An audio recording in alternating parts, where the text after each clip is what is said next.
Now we need to check on our gnocchi dough, but it could take up to an hour to cool, so be patient. Rather than rolling out our dough, we're actually going to squeeze it out of a pastry bag. If you have one of these, that's fine, but if you don't have room for it in your crafty little kitchen, I'm going to show you how to use a freezer bag.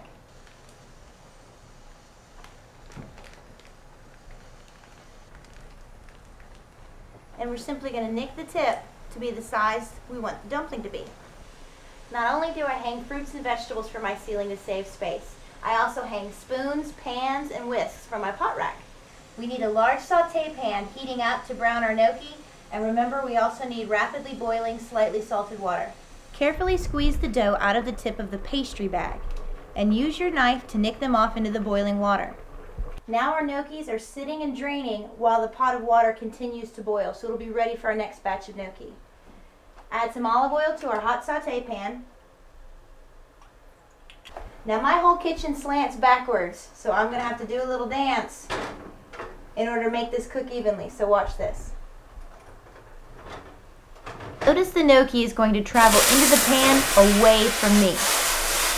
As soon as you get the dumplings into the hot oil, try to evenly space them so that they can brown in the hot oil. When they're brown and crispy, transfer them to a platter or dinner plate and continue cooking your gnocchi.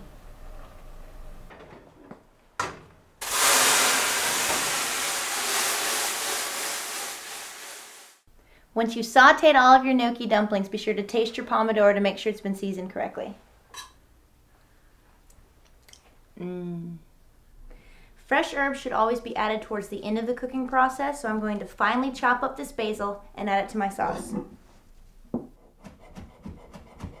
Simply toss your fresh basil through the sauce, and we're ready to plate. Here I have a family-style platter, very traditional to Italian cooking. Here's an example of how a gourmet dinner plate might look. We've got some sauteed New York strip to go along with our gnocchi and spicy pomodoro. The gourmet cooking rules for garnishing are: you should always use flavor profiles that are present in the dish. For example, we have basil in the sauce, so we can garnish with some fresh basil.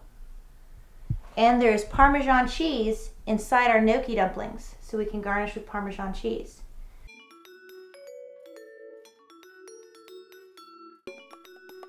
Thank you so much for joining me for this segment of Gourmet Meals and Crafty Little Kitchens. Remember, you have the space to make a gourmet meal. I'm Chef Jennifer, and from my crafty little kitchen to yours, bon appetit.